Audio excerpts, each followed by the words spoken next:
Bismillahirrahmanirrahim. Assalamualaikum warahmatullahi wabarakatuh.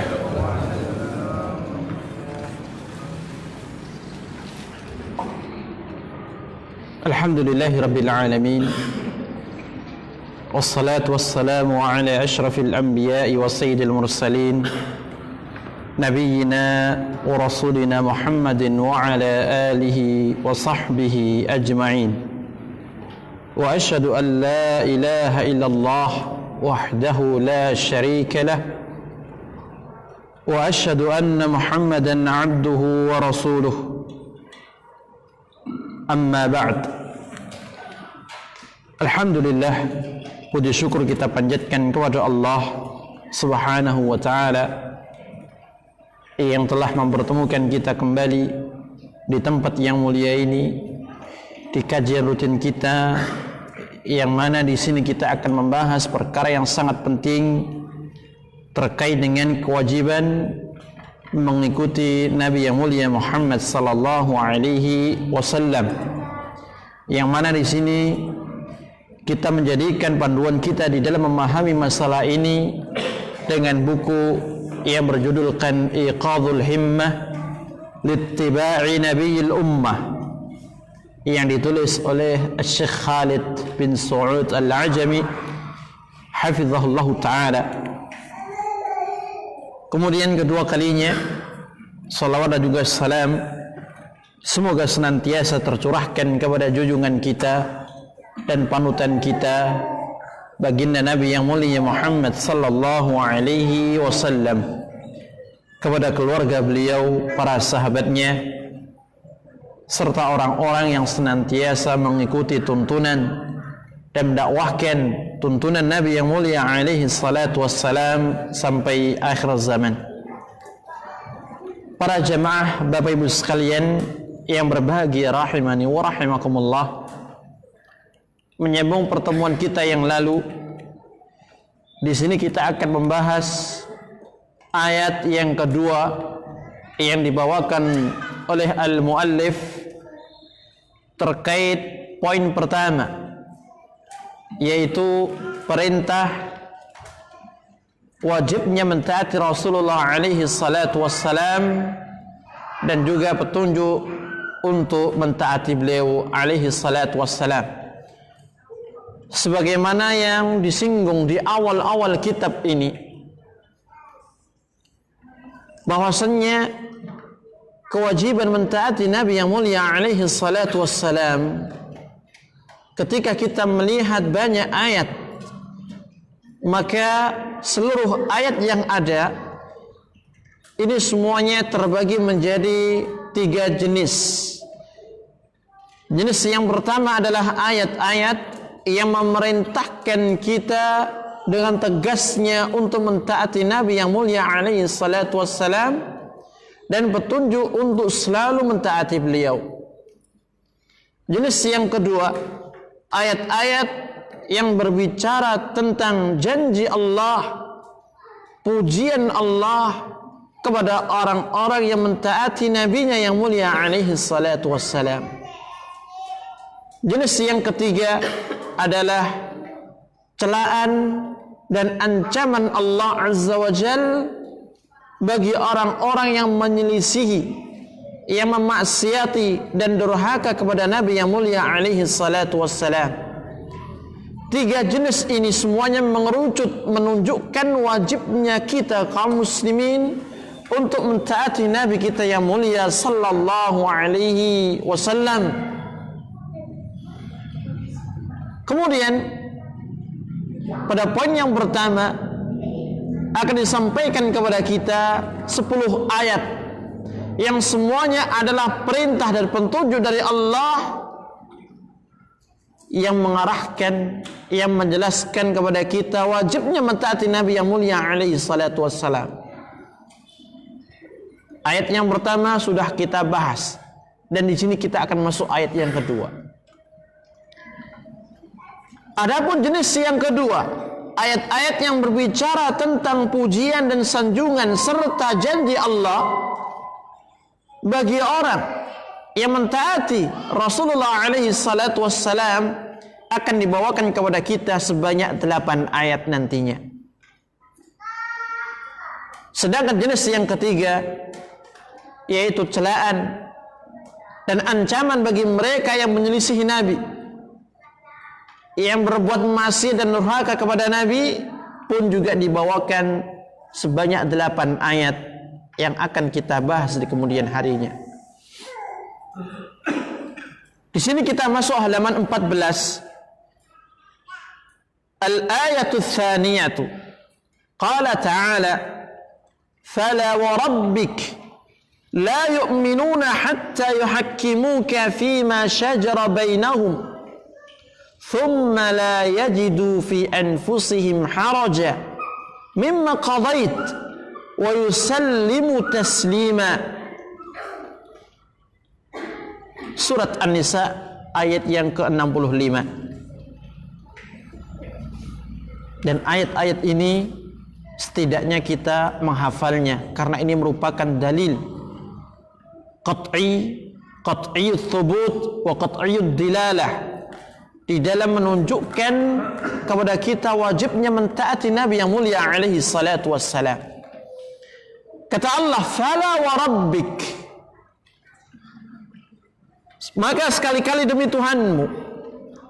Allah Subhanahu wa taala dalam ayat ini bersumpah atas dirinya sendiri. Fala wa rabbik. Maka sekali-kali demi Tuhanmu. La yu'minun.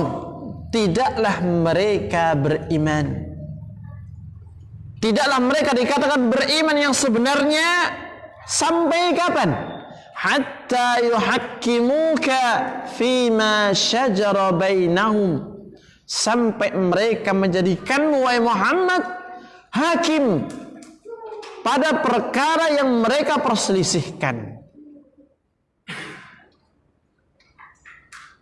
Thumma, kemudian, la yajidu fi anfusihim haraja.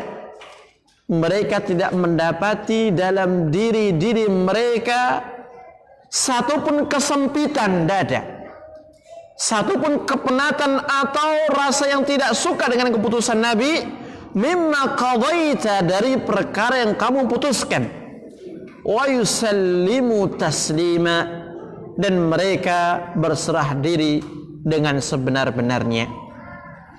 Ayat yang mulia ini, ma'asyiral muslimin, merupakan ayat yang menunjukkan wajibnya kita menjadikan Rasulullah sebagai hakim di dalam seluruh urusan yang kita perselisihkan. Ketika Nabi yang mulia alaihi salatu wassalam masih hidup, maka mereka para sahabat langsung merujuk, langsung kembali bertanya kepada Nabi alaihi salatu wassalam. Adapun pada zaman kita, Nabi sudah tiada. Bukan berarti sudah tidak wajib bagi kita untuk mengembalikan perkara yang kita perselisihkan kepada beliau. Tidak.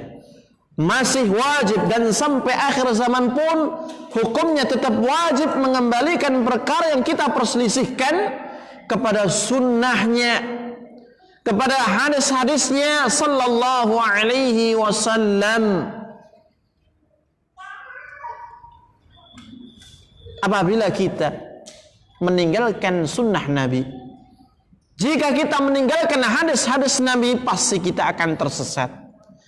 Pasti kita akan jauh dari ridha Allah dan akan tergelincir ke jalan-jalan syaitan.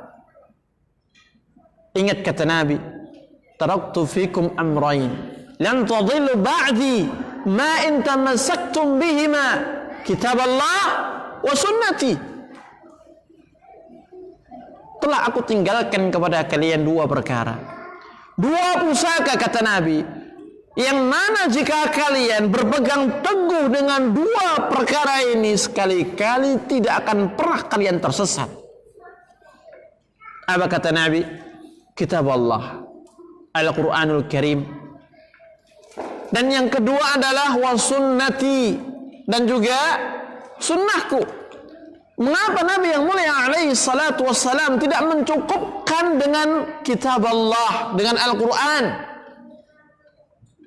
Karena tidak mungkin Al-Quran bisa difahami dengan sendirinya. Tidaklah Allah mengutus Nabi kita yang mulia alaihi salatu wassalam kecuali untuk menjelaskan Al-Quran kepada manusia.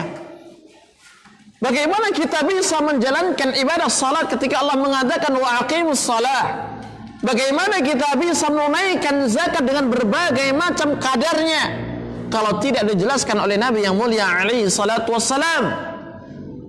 Mustahil bagi siapapun di antara kita di dalam beragama kepada Allah mencukupkan diri dengan Al-Quran.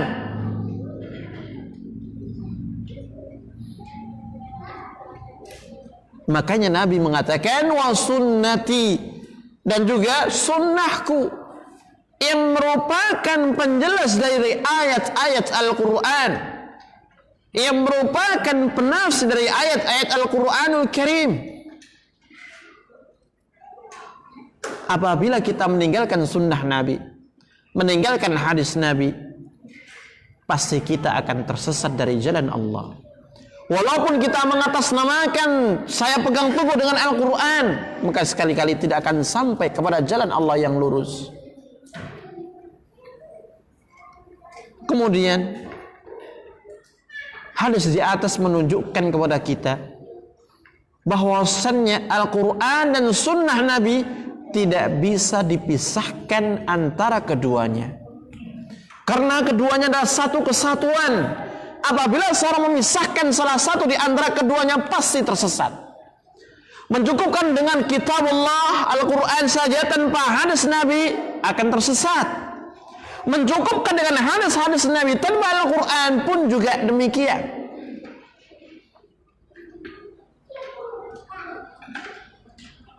Makanya di dalam ayat yang mulia Allah Subhanahu wa taala mengatakan, "Inna nahnu nazzalna dzikra wa inna lahu lahafizun."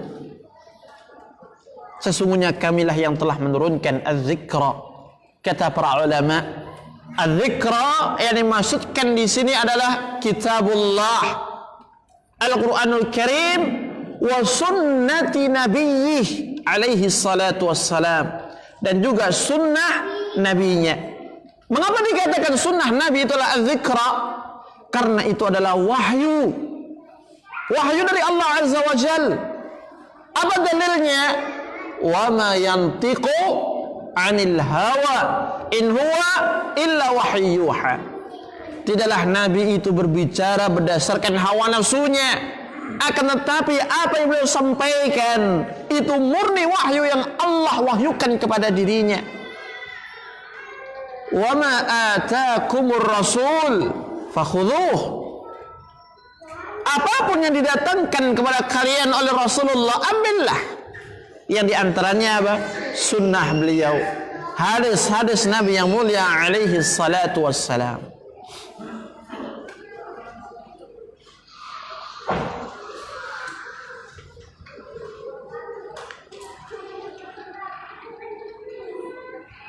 فلا وربك لا يؤمنون حتى يحكموك فيما شجر بينهم ثم لا يجدوا في أنفسهم حرجا مما قضيت ويسلموا تسليما. Jadi seperti kita sampaikan di atas, kewajiban kita sebagai hamba Allah, umat Nabi yang mulia alaihi salatu wassalam, adalah berhukum kepada sunnah Nabi yang mulia alaihi salatu wassalam, mengembalikan seluruh perkara yang kita perselisihkan di antara kita kepada sunnah Nabi yang mulia alaihi salatu wassalam. Dan itu amat sangat jelas tatkala kita membaca firman Allah, fa in tanaza'tum fi syai'in farudduhu ila Allah war rasul.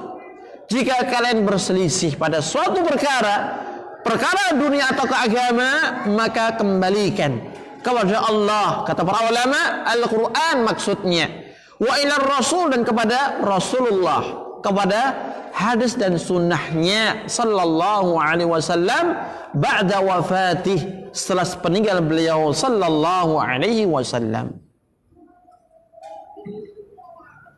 Jika ada yang bertanya, di mana letak sisi pendalilan dari ayat tersebut akan wajibnya kita mentaati Nabi sallallahu alaihi wasallam, maka kita katakan tatkala Allah menafikan iman pada diri seseorang lantaran tidak mau kembali kepada Rasulullah dari perkara yang diperselisihkan, maka ini menunjukkan orang itu meninggalkan sebuah kewajiban. Apa yang dimaksud? Kewajiban mentaati Nabi. Di antara bentuk ketaatan kepada Nabi adalah menjadikan beliau sebagai hakim, mengembalikan seluruh perkara yang diperselisihkan kepada hadis-hadisnya yang mulia sallallahu alaihi wasallam.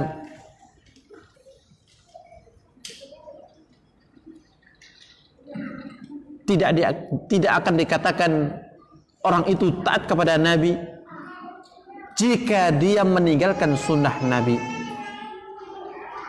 jika dia menelantarkan hadis-hadis Nabi. Karena seorang yang mengikuti sunnah, mengikuti hadis Nabi, yang berhukum dengan sunnah dan hadis Nabi, ini adalah salah satu jenis bentuk ketaatan kepada Nabi yang mulia sallallahu alaihi wasallam. Dan telah kita jelaskan di awal-awal bahasan kitab ini makna dari wa asyhadu anna Muhammadan Rasulullah, dan aku bersaksi bahwasanya Muhammad adalah utusan Allah. Artinya apa? Ta'atuhu fima amar wa tasdiquhu fima akhbar wa ijtinabu ma naha anhu wa zajar wa alla yu'badallahu illa bima syara'. Artinya adalah ketaatan kepada Rasulullah pada setiap perkara yang diperintahkan, membenarkan apapun yang disampaikan oleh Rasulullah alaihi salatu wassalam, meninggalkan perkara-perkara yang dilarang olehnya yang mulia sallallahu alaihi wasallam, dan beribadah kepada Allah dengan syariatnya. Dan di antara bentuk ketaatan kepada Nabi yang mulia sallallahu alaihi wasallam adalah berhukum dengan sunnah-sunnah beliau sallallahu alaihi wasallam. Kemudian Allah Subhanahu wa taala pada lanjutan ayat mengatakan, "Tsumma la yajidu fi anfusihim haraja mimma qadaita wa yusallimu taslima." Kemudian mereka tidak mendapatkan satupun sempit, satupun penat ketidakridhaan di dalam diri mereka dari perkara yang telah diputuskan oleh Nabi, dan mereka berserah diri sepenuhnya kepada putusan Nabi. Dan potongan ayat terakhir ini menunjukkan bahwasanya tatkala seorang sudah mau kembali kepada Rasulullah di dalam menyelesaikan urusannya, kembali kepada sunnah dan hadis-hadisnya yang sahih, maka tidak dibenarkan untuk merasa tidak ridho, merasa sempit dadanya, atau bahkan ketika dikatakan ini sunnah Nabi, ini adalah hadis Nabi, dihujat dan dibantah sunnah dan hadis tersebut. Dan ayat ini menunjukkan betapa sempurnanya keimanan seorang muslim kepada Nabi tatkala dia merasa ridha, bahkan seluruh dirinya ridha kepada putusan yang disampaikan oleh Nabi, walaupun itu pahit rasanya. Thumma la yajidu fi anfusihim haraja mimma qadaita wa yusallimu taslima.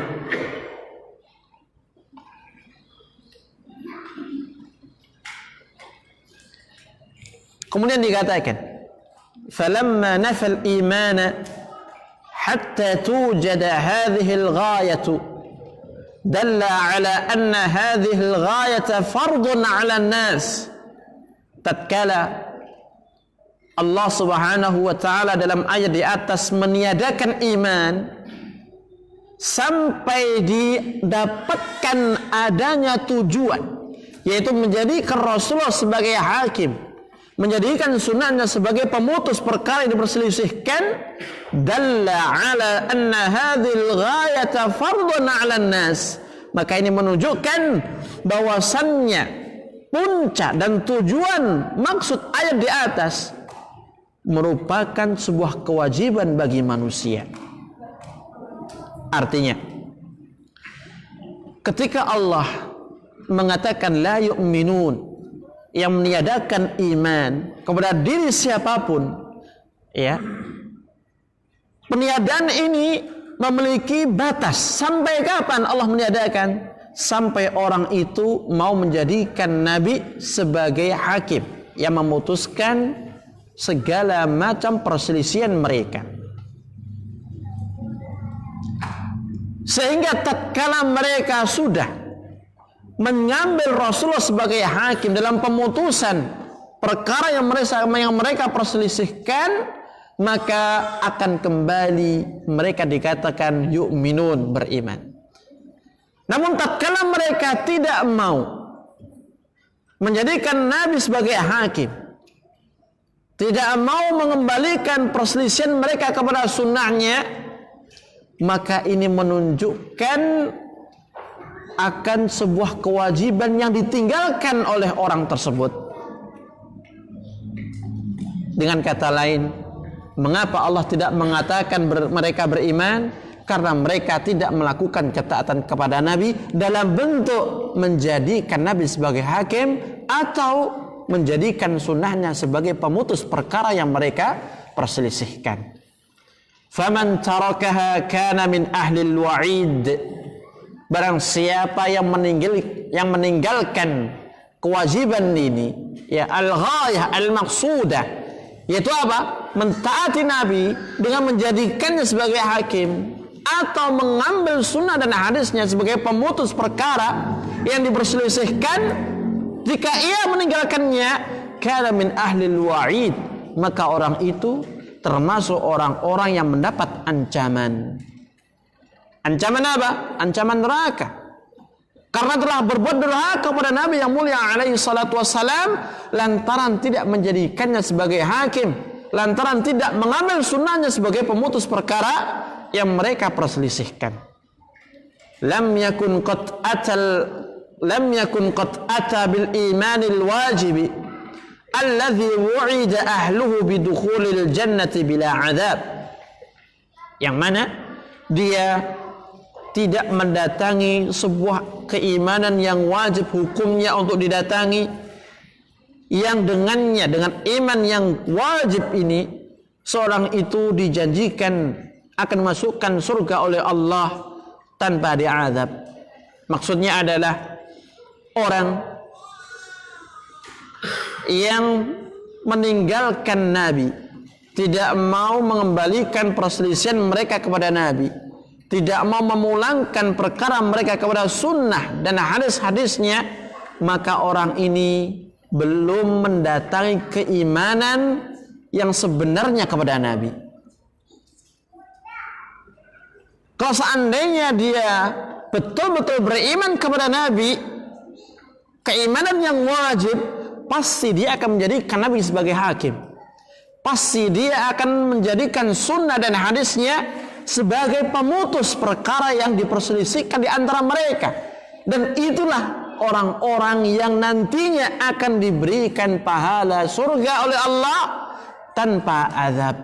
Yaitu siapa? Orang-orang yang menjadikan Nabi sebagai hakim dan menjadikan sunnah dan hadisnya sebagai pemutus perkara yang diperselisihkan di antara mereka.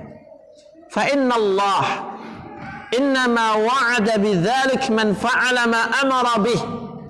Sesungguhnya Allah tatkala menjanjikan surga itu kepada orang yang menjalankan perintahnya. Ketika Allah mengatakan wa atiullaha wa atiur rasula, taatlah kalian kepada Allah dan taatlah kalian kepada Rasulnya. Ketika seorang muslim benar-benar taat kepada Rasulullah alaihi salatu wassalam, maka dia berhak mendapatkan janji Allah. Kenapa? Karena dia telah menjalankan perintah Allah tersebut. Dan tidaklah mungkin Allah ditaati kecuali melalui nabinya yang mulia sallallahu alaihi wasallam. Man ata'ani faqad ata'allah. Barang siapa yang taat kepadaku, pasti dia akan taat kepada Allah. Ini barometernya. Ya. Tapi kalau kita tidak taat kepada Nabi, cenderung meninggalkan, menelantarkan sunnah dan hadisnya, tidak kita pakai, apalagi di dalam mengatasi permasalahan yang kita perselisihkan, berarti kita belum taat kepada Allah Azza wa Jal. Wa amma man fa'ala ba'd al-wajibat wa taraka ba'daha fahuwa mu'arradun lil wa'id. Adapun orang yang melakukan sebagian kewajiban yang Allah perintahkan, meninggalkan sebagian kewajiban yang Allah perintahkan, maka orang itu ya termasuk orang yang terkena ancaman.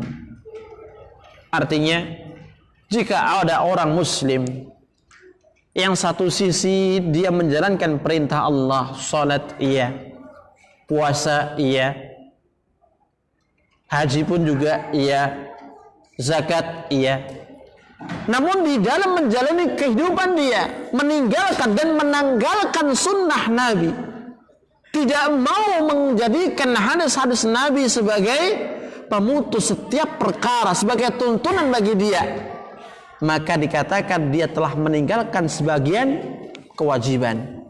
Nah, orang seperti ini terkena apa? Ancaman neraka.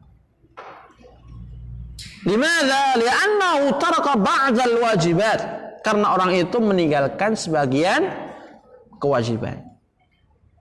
Wa ma'lumun bittifaqil muslimin. Dan telah maklum berdasarkan kesepakatan kaum muslimin, annahu yajibu tahkimur rasul, bahwa wajibnya berhukum kepada Rasulullah sallallahu alaihi wasallam fi kulli ma syajara bainan nas, pada setiap perkara yang diperselisihkan di kalangan manusia, fi amri dinihim wa dunyahum, pada perkara agama mereka dan juga dunia mereka. Dalam masalah agama jelas, jika kita berselisih, berbeda pendapat, maka wajib dikembalikan kepada an-nususus syar'iyyah, yang di situ adalah Al-Qur'anul Karim dan juga hadis-hadis Nabi yang mulia alaihi salatu wassalam. Adapun terkait dengan fid dunya, ay dunyahum, dalam urusan dunia, apa dimaksud ini? Permasalahan duniawi atau apa? Bukankah Nabi pernah mengatakan kepada sahabatnya, tatkala Nabi melarang di awal kali ya mengawinkan kurma, ya, kurma jantan dengan kurma betina. Kemudian setelah terjadi gagal panen, maka Nabi mengatakan apa? Antum a'lamu bi umuri dunyakum. Kalian lebih mengetahui terhadap perkara dunia kalian. Ini menunjukkan bahwa dalam masalah urusan dunia, Nabi menyerahkan kepada siapa? Mereka para sahabatnya lebih tahu. Pertanyaan, mengapa dalam buku ini dikatakan fi amri dinihim wa dunyahum, dalam perkara agama mereka dan dunia mereka? Tidakkah bertentangan? Satu sisi Nabi menyerahkan urusan dunia kepada para sahabat, kepada para ahli dan pakarnya. Namun mengapa dalam hal ini ketika mereka berselisih diperintahkan ya untuk mengembalikan kepada Rasulullah sallallahu alaihi wasallam? Ini yang perlu kita sampaikan. Yang dimaksudkan dengan dunyahum di sini adalah masalah-masalah dunia, bukan ilmu dunia. Bukan ilmu dunia. Ketika kita mencermati ya terkait dengan asbab wurudil hadis yang kita sampaikan, sebab datangnya mengapa Nabi mengatakan antum a'lamu bi umuri dunyakum, ya, karena ini terkait dengan ilmu dunia. Dan para sahabat kaum Ansar secara khusus faham terhadap ilmu apa? Perkebunan kurma. Maka Nabi mengatakan antum a'lamu bi umuri dunyakum. Ya, jadi di sini, ya, Nabi yang mulia sallallahu alaihi wasallam menyerahkan ilmu dunia kepada mereka pakarnya. Akan tetapi ketika ada permasalahan dunia, ya, permasalahan apa? Dunia yang tidak bisa dipisahkan dari kehidupan seorang muslim, maka wajib mengembalikan kepada Nabi, kepada sunnah dan hadis Nabi.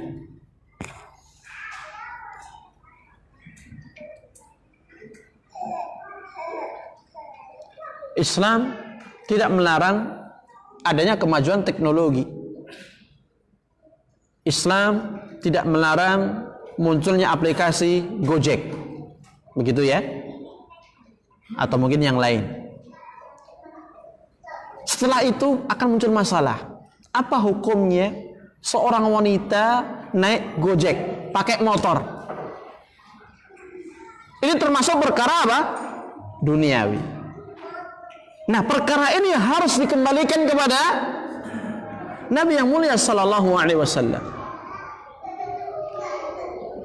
Dikembalikan kepada sunnah-sunnah beliau sallallahu alaihi wasallam. Dan ini dimaksud fi amri dinihim wa dunyahum, fi usuli dinihim wa furu'ih, dan juga dalam perkara-perkara pokok agama.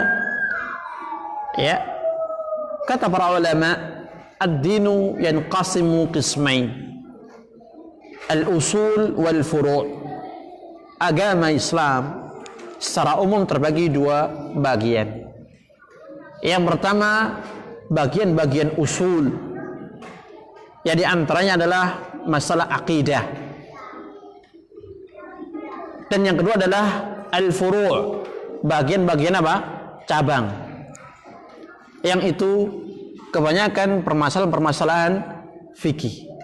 Ya. Setiap permasalahan usul ataukah furu', jika terdapat perselisihan, ya, maka tetap hukumnya wajib dikembalikan kepada sunnah Nabi yang mulia sallallahu alaihi wasallam. Oleh karena itu, dari sini kita mengetahui, kalau kita benar-benar jujur di dalam beragama ini kepada Allah Subhanahu wa taala, niscaya kita akan mengetahui adanya satu keseragaman di dalam kita beragama. Akan tetapi lantaran kita tidak mengembalikan permasalahan-permasalahan agama dalam dunia ini kepada rujukannya Al-Quran dan sunnah Nabi-Nya secara khusus, maka kita jumpai banyak perbedaan antara satu dengan yang lain.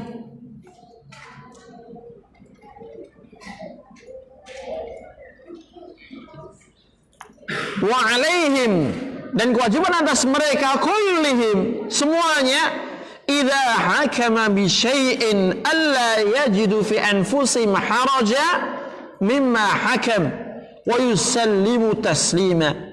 Dan kewajiban kepada mereka semuanya, tatkala sudah diputuskan suatu perkara, alla yajidu fi anfusihim, hendaknya tidak didapatkan di dalam diri mereka haraja, rasa kepenatan, rasa sempit terhadap perkara yang diputuskan, wa yusallimu taslima, dan mereka berserah diri dengan sebenarnya. Qala al-Imam Ibnu Katsir rahimahullah, al-Imam Ibnu Katsir rahimahullah mengatakan, wa qauluh, dan firman Allah, fala wa rabbika la yu'minuna hatta yuhakkimuka fima shajara bainahum. Kata al-Imam, yuqsimu ta'ala bi nafsihi al-karimati al-muqaddasah.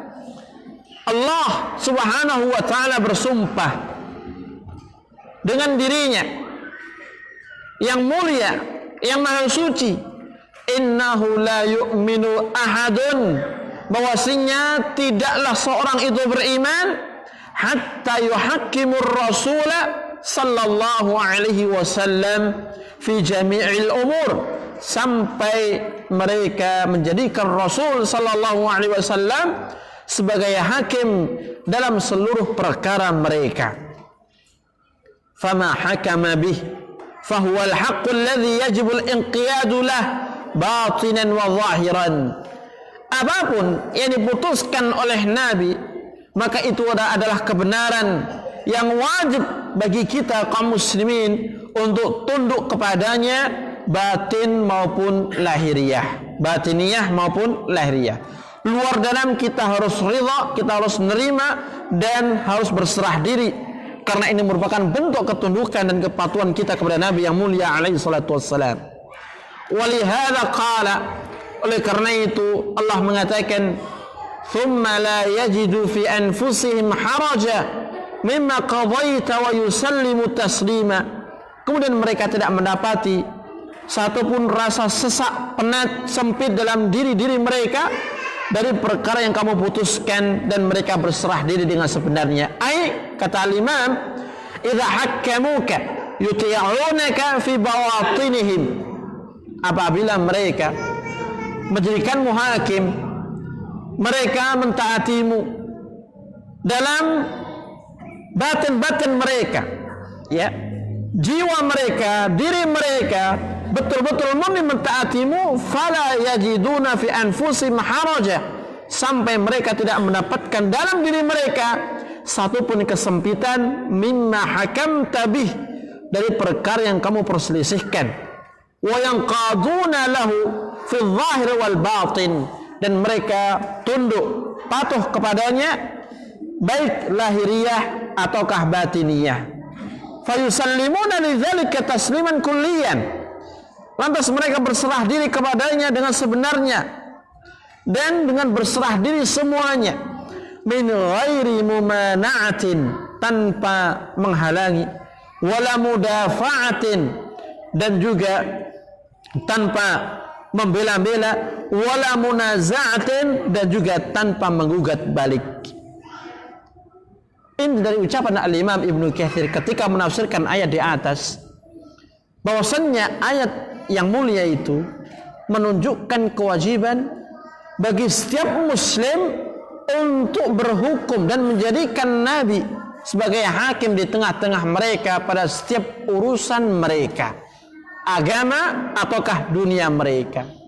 Tatkala Nabi sudah memutuskan melalui sunnah dan hadisnya, kewajiban bagi seorang muslim untuk menerima dengan ridha, berserah diri sepenuhnya, dan tidak ada satupun rasa penat dan sempit dalam diri seorang muslim, tanpa mencerca sunnah itu, tanpa menghardiknya, tanpa menghujatnya, tanpa mengkritisinya atau yang lainnya.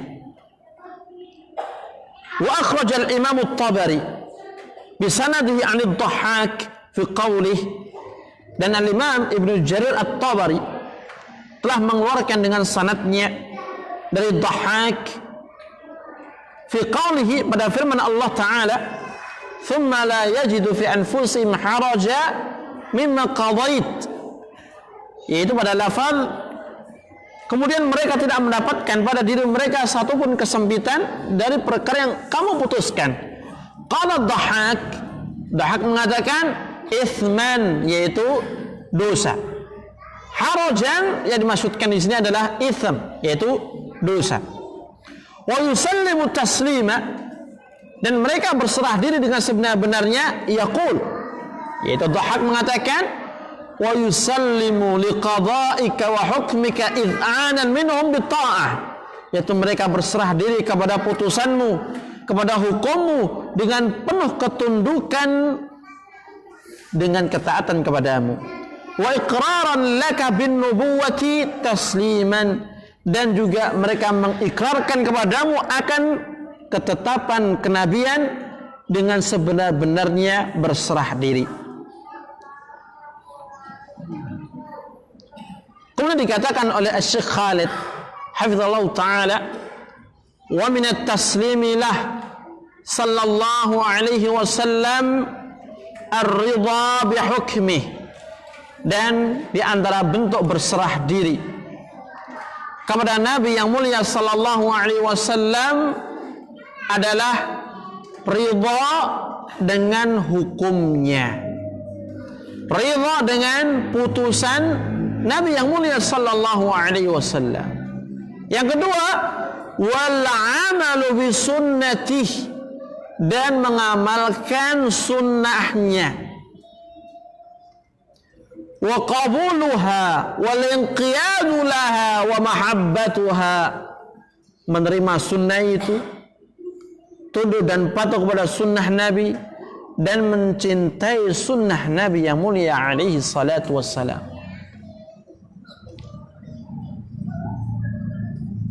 Ucapan ini patut kita fahami bersama dan kita ingat-ingat. Tidaklah seorang dikatakan berserah diri kepada Nabi yang mulia alaihi salatu wassalam sampai dia ridha kepada seluruh putusan Nabi dalam segala urusan, dalam segala hal, baik yang menyangkut kepribadian seorang laki maupun wanita, baik yang mengatur urusan masyarakat ataukah negara, harus ridha dengan seluruh hukum dan putusan Nabi yang mulia sallallahu alaihi wasallam. Kalau kita masih berkomen dengan hadis dan sunnah Nabi, dengan putusan Nabi, mengapa wanita harus berhijab, mengapa wanita kok menjadi sesuatu yang seolah-olah lemah dari sisi waris, separuhnya laki-laki. Dalam masalah perkawinan dibolehkan untuk apa? Memadu kasih dengan yang lain. Dan juga perkara yang lain. Kalau diri kita tidak ridha dengan putusan itu, dengan sunnah Nabi dan syariat yang dibawa oleh Nabi, berarti kita belum berserah diri kepada Nabi.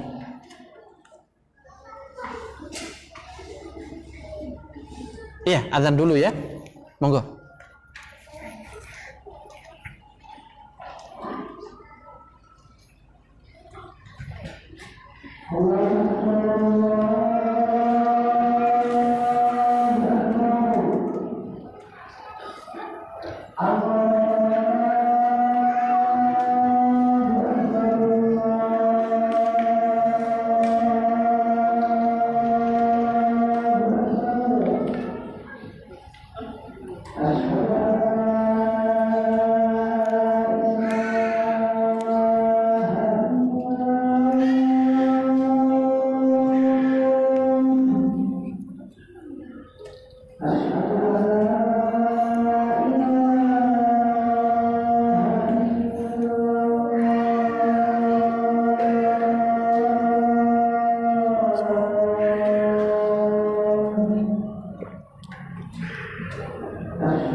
Ya, kita lanjutkan. Dan di antara bentuk berserah diri kepada Nabi yang mulia alaihi salatu wassalam adalah menerima seluruh sunnah beliau, mencintai sunnah beliau dan mengamalkannya. Oleh karena itu, seorang muslim sebagaimana kita yang menjadi umat Nabi yang mulia alaihi salatu wassalam diperintahkan untuk meneladani dan mengikuti Nabi yang mulia alaihi salatu wassalam dan mencontoh seluruh sunnah-sunnahnya. Laqad kana lakum fi Rasulillah uswatun hasanah. Sungguh benar-benar telah ada bagi kalian pada diri Rasulullah alaihi salatu wassalam suri tauladan yang baik. Liman kana yarjullaha wal yawmal akhir wa dzakarallaha katsira. Bagi siapa di antara kalian yang mengharapkan Allah, pahala di sisi Allah, hari akhir, dan yang selalu mengingat Allah dengan sebanyak-banyaknya.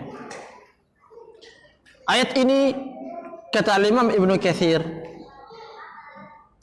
merupakan ayat yang paling agung yang mewajibkan kita meneladani Nabi yang mulia alaihi salatu wassalam. Dan di dalam meneladani Nabi itu diwujudkan dengan mengamalkan sunnahnya. Dengan mengamalkan sunnahnya. Dan sunnah yang dimaksud dengan makna sunnah bukanlah seperti yang dikatakan oleh kebanyakan ulama ahli fikih. Jika dikerjakan dapat pahala, jika ditinggalkan tidak mengapa, tidak. Tapi maksudkan sunnah di sini adalah metode dan gaya hidup. Ini yang menjadi kewajiban bagi kita semuanya dengan keumuman firman Allah, laqad kana lakum fi Rasulillah uswatun hasanah. Makanya Imam Ibnu Katsir mengatakan fi ahwalihi wa aqwalihi wa a'malihi. Bagaimana kita mencontoh Nabi? Dia mengatakan kita mencontoh Nabi di setiap ucapan Nabi. Bagaimana tatkala Nabi berbicara dengan orang, dengan sahabat, dengan kerabat, orang yang lebih tua, orang di bawahnya, pakai nada seperti apa, tinggi rendah, jelas tidak. Perbuatannya, bagaimana Nabi dalam beribadah, bagaimana Nabi di dalam berpenampilan, bagaimana Nabi di dalam bermuamalah kepada yang lain, wasairi ahwali, dan seluruh keadaan-keadaan Nabi yang mulia alaihi salatu wassalam.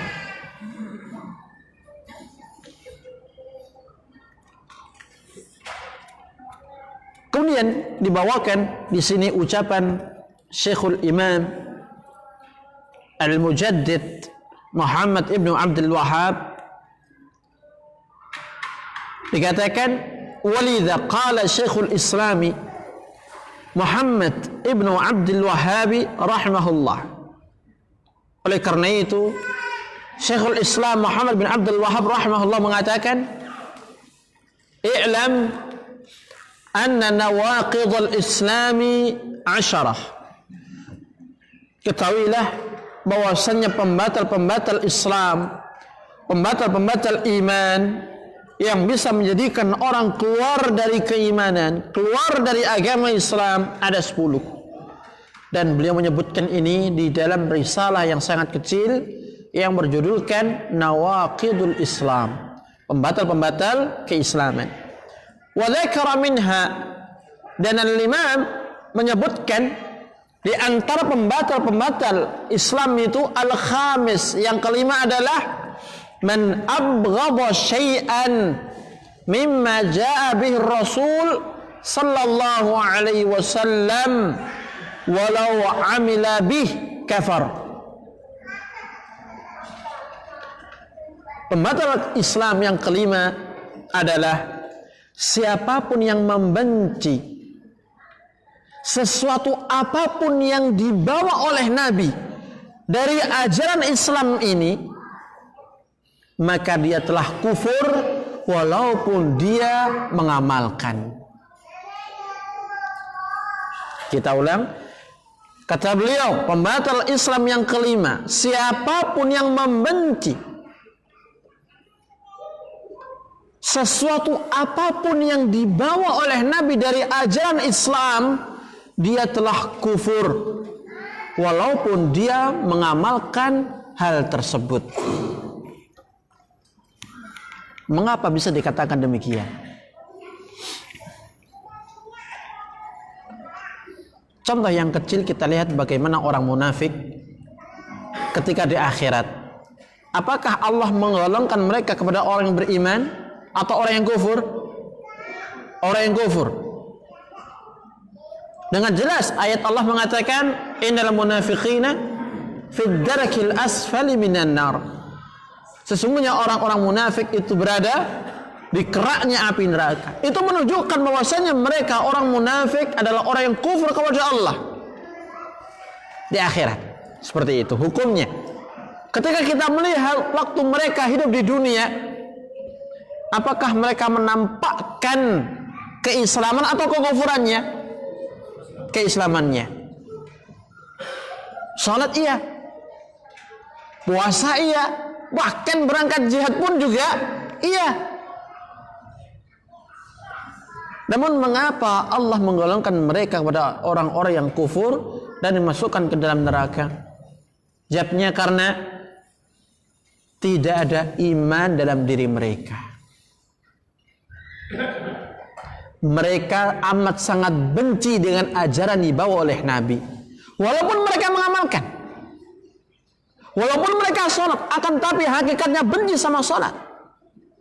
Tidaklah mereka mengamalkan amalan-amalan Islam dari mulai sholatnya, puasa dan juga yang lainnya, kecuali untuk membentengi diri mereka, harta mereka.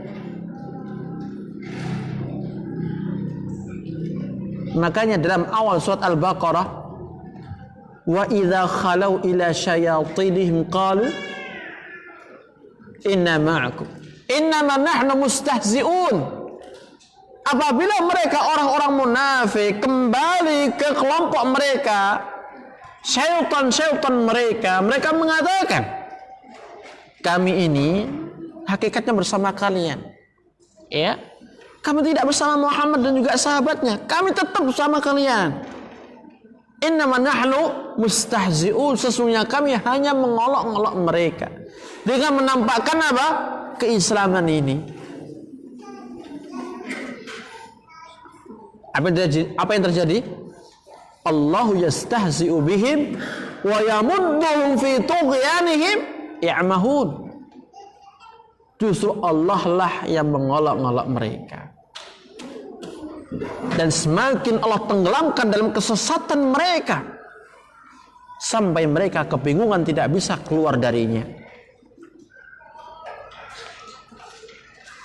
Ketika dikatakan pembatal Islam yang kelima, kufurnya orang yang benci kepada ajaran Nabi walaupun mengamalkan, ya, ini adalah hukum secara umum. Kita katakan ini terkait dengan hukum secara umum dan mutlak yang tidak boleh dibawa kepada individu tertentu. Tidak dibenarkan bagi kita kalau kita melihat teman kita misalnya, ya, dia menjelekkan salah satu ajaran Nabi, dan kita tahu itu tidak boleh hukumnya. Tidak boleh serta-merta bagi kita langsung memberikan vonis kamu sudah kufur, kamu keluar dari agama. Tidak. Tapi di sana ada dhawabit dan ada qawaid.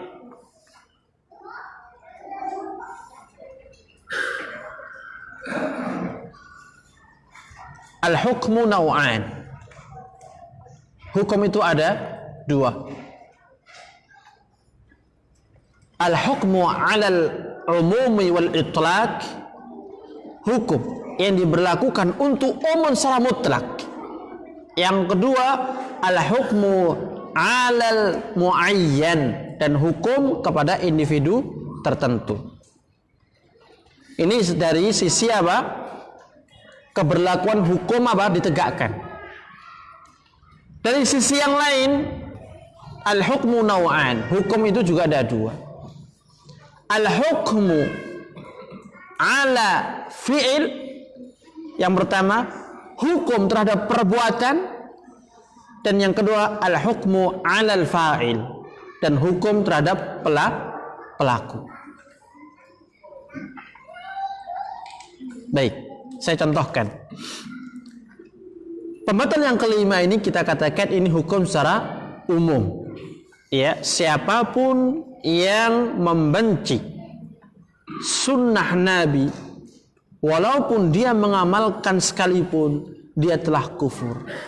Ini hukum secara umum. Kemudian kita katakan, ya, ketika kita mendapati teman kita ternyata menjelekkan, mengolok-olok sunnah Nabi, maka tidak boleh serta-merta kita mengatakan dia kufur. Kenapa? Karena ini sudah masuk ranah apa? Individu tertentu. Ditambah lagi, ya, perbuatan dia, ya, yaitu apa? Menjelekkan, mengolok-olok sunnah Nabi. Itu memang haram hukumnya, tidak boleh. Namun tidak sekaligus hukum perbuatan ini melazimkan kepada hukum pelaku. Jelas ya? Orang mabuk, minum minuman keras. Mabuk dibolehkan atau dilarang? Dilarang. Baik, dia mabuk. Berarti dari sisi hukum perbuatan mabuk itu haram. Ya, tidak boleh.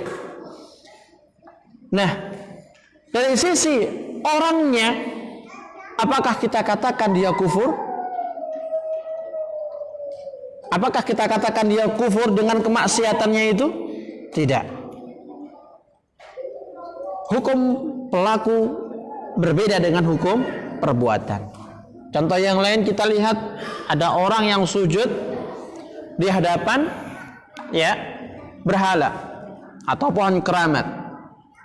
Kita katakan perbuatan sujud ini haram, tidak boleh, ya.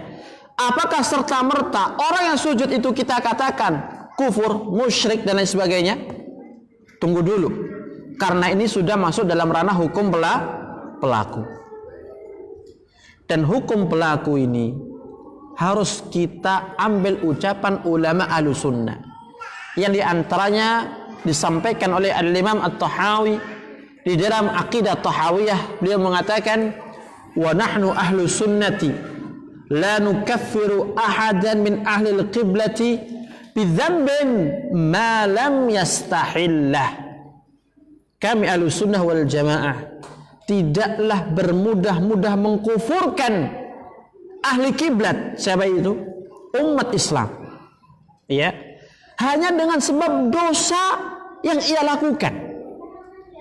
Artinya tidak serampangan kami mengatakan orang pelaku maksiat itu kufur sebagaimana Khawarij, tidak. Sampai kapan? Sampai orang itu meyakini kehalalan dosa itu, kehalalan maksiat tersebut. Perlu kita ketahui, perintah ataukah larangan yang Allah jelaskan di dalam ayat mengandung dua hal. Kita ambil contoh begini. Perintah salat, wa aqimus shalah, dan tegakkan oleh kalian apa? Salat. Dari sini kita mengetahui melalui redaksi ayat Allah memerintahkan kita apa? Salat, menegakkan salat. Kata para ulama, ayat ini mengandung dua perintah. Pertama, perintah untuk menegakkan, dan itu terkait dengan amal perbuatan zahiriyah, ya, mulai takbiratul ihram, berdiri, rukuk, sujud, kembali lagi sampai salam. Dan yang kedua, perintah meyakini wajibnya salat. Kenapa? Karena setiap perintah menunjukkan kewajiban. Kullu amrin yadullu 'alal wujub. Setiap perintah itu menunjukkan kepada hukum wajib. Wajib apa? Wajib untuk menjalankan yang diperintahkan. Ketika Allah mengatakan waqimus shalah, dan tegakkan oleh kalian salat, ini menunjukkan wajibnya apa? Salat. Nah, poin yang kedua adalah kita diperintah meyakini wajibnya salat. Ada dua. Baik. Demikian pula larangan. Ya, ketika Allah melarang kita minum minuman keras, ya, maka di sana ada dua perintah pula. Pertama, perintah untuk menahan diri dan menjauhkan diri dari minum-minuman keras secara amal perbuatan. Dan yang kedua, perintah meyakini haramnya minum minuman keras. Jelas ya? Nah, sekarang kita dihadapkan dalam masalah. Ada orang dia mabuk, ya. Kita katakan dari sisi perbuatan apa? Dia telah melanggar, ya, tidak mau menahan diri, tapi dia menerjang batasan Allah. Dari sisi perbuatan dia melanggar, haram, ya. Kemudian apakah ketika itu kita katakan orang itu kufur, keluar dari agama karena maksiat ini? Tidak. Akan tapi dilihat dulu hati yang ada dalam dirinya. Dia meyakini apa? Kalau dia meyakini minum minuman keras itu halal, baru dia kufur. Tapi kalau dia meyakini minum minuman keras itu haram, dia masih muslim. Muslim, mukmin dengan iman yang ada dalam dirinya. Fasik dengan perbuatannya itu. Jelas ya? Jadi itulah dimaksud malam yastahillah. Selama orang itu tidak menghalalkan maksiat tersebut. Makanya para ulama memberikan kepada kita sebuah gambaran. Ada dua orang, yang satu dia melanggar maksiat Allah, menerjang maksiat Allah, namun dalam batinnya masih meyakini bahwasanya itu haram. Tapi karena hawa nafsu, ya, dia terkalahkan. Sedangkan ada orang lain, ya, dia tidak pernah melanggar maksiat, tapi dia meyakini kalau maksiat itu halal, bukan haram. Mana yang lebih berat?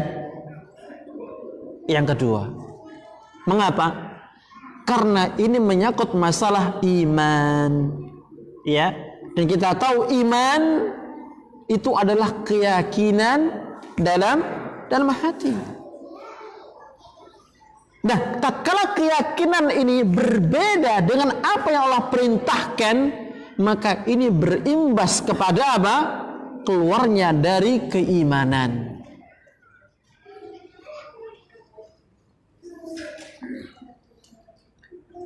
Kemudian dikatakan, qala ta'ala, Allah Ta'ala mengatakan, "Dzalika bi annahum karihu ma anzalallah fa ahbata a'malahum." Yang demikian itu disebabkan mereka membenci apa yang Allah turunkan, lantas Allah menghapuskan amal-amal mereka.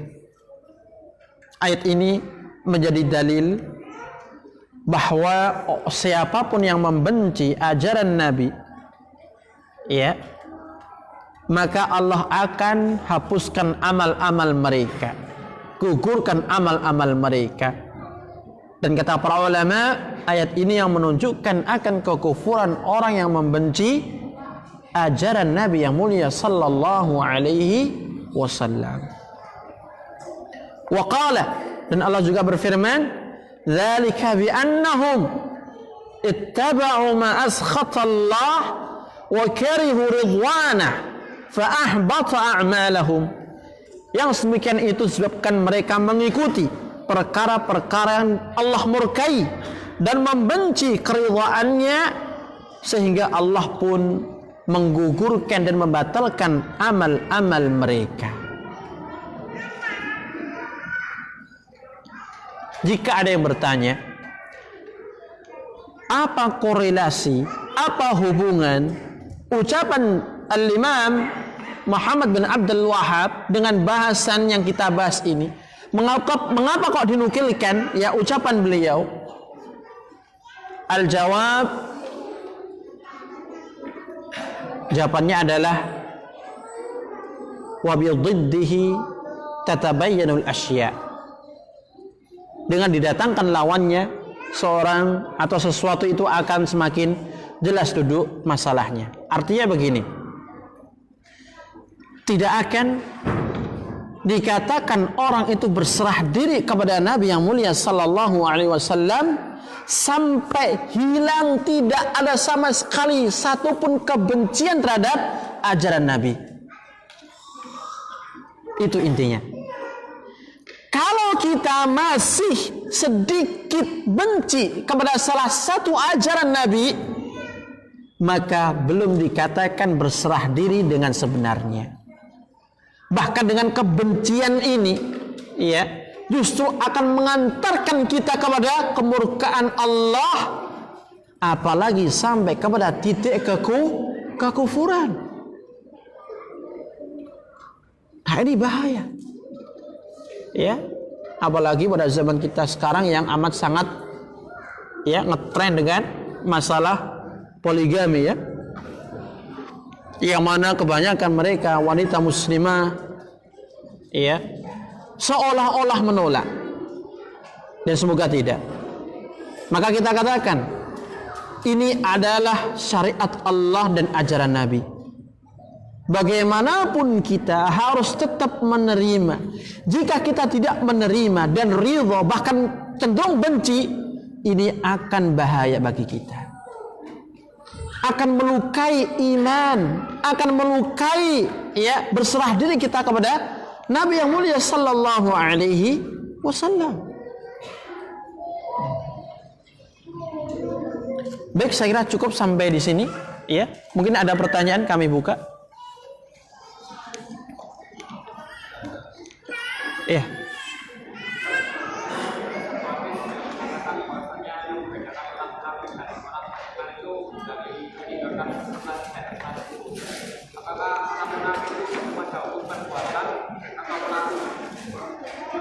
Apakah orang munafik?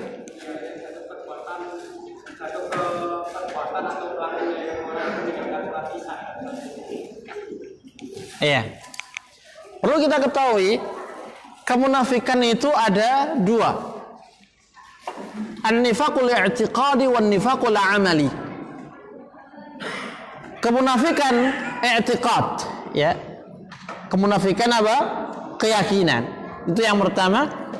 Dan yang kedua adalah an-nifaqu al-amali, kemunafikan dalam bentuk apa? Amal.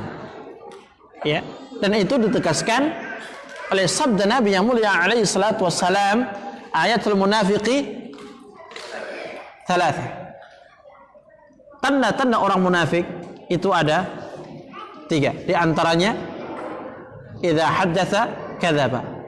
Jika berbicara dia bohong. Idza tumina khana.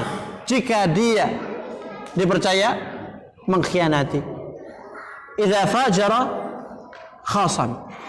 Jika dia bertikai berbuat curang. Nah, ini terkait dengan nifaq amali. Kemudian pertanyaan di atas terkait dengan sholat subuh ya.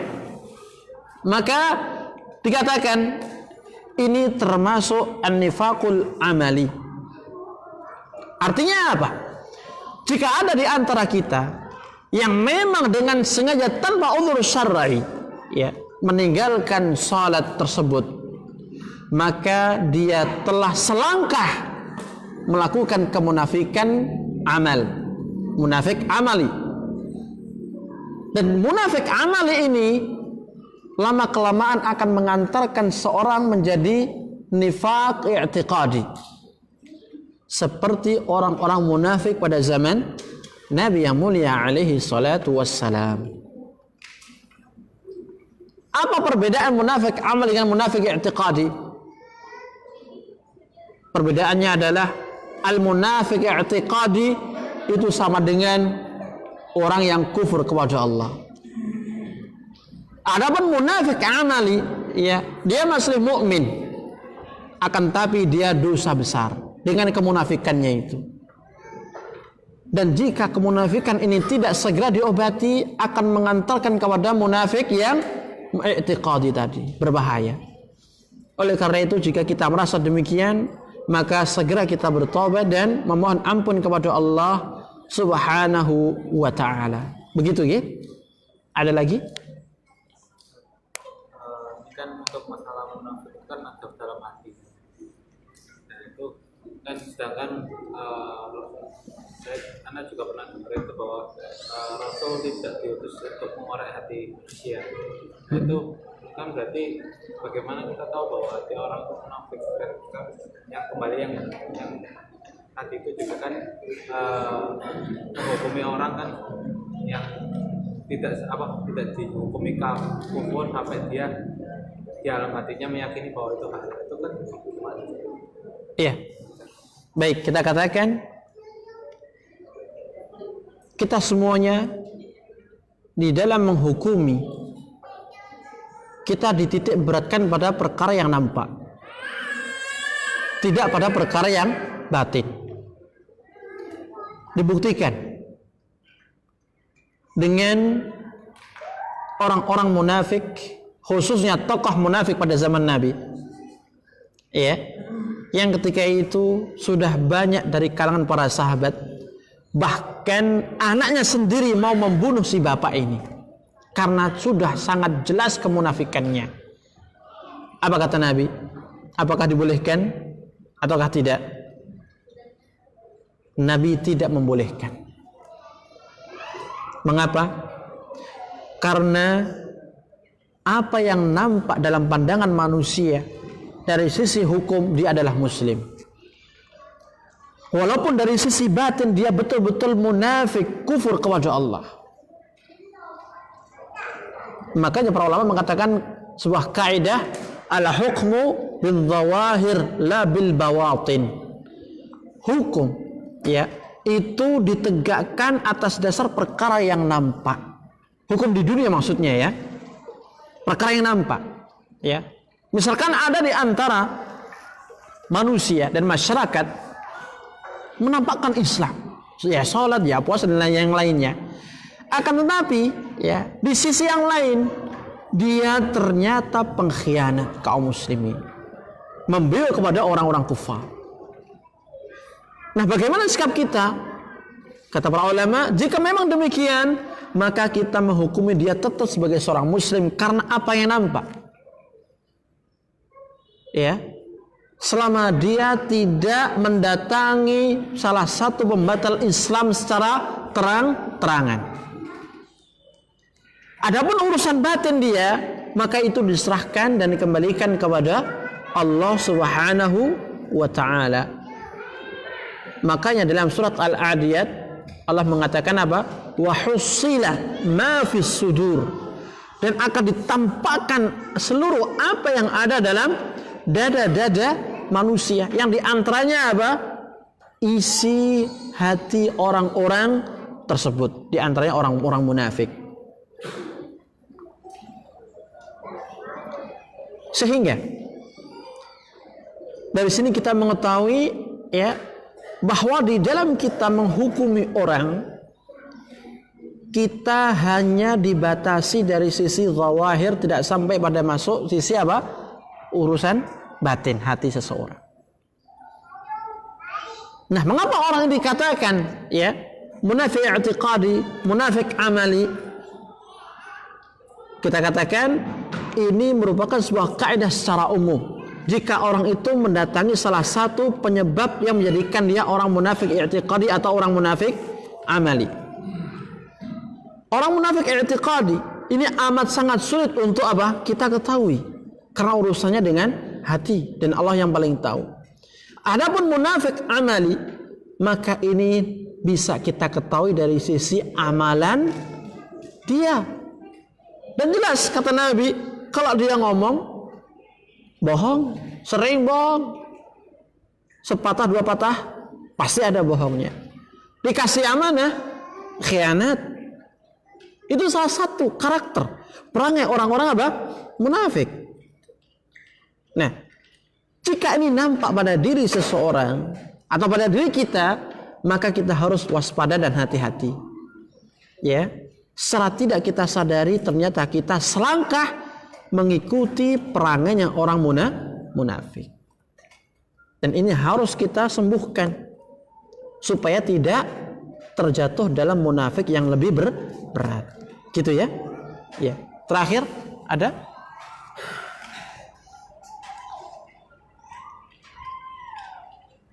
Tidak ada? Baik, saya kira cukup sampai di sini yang bisa kita kaji.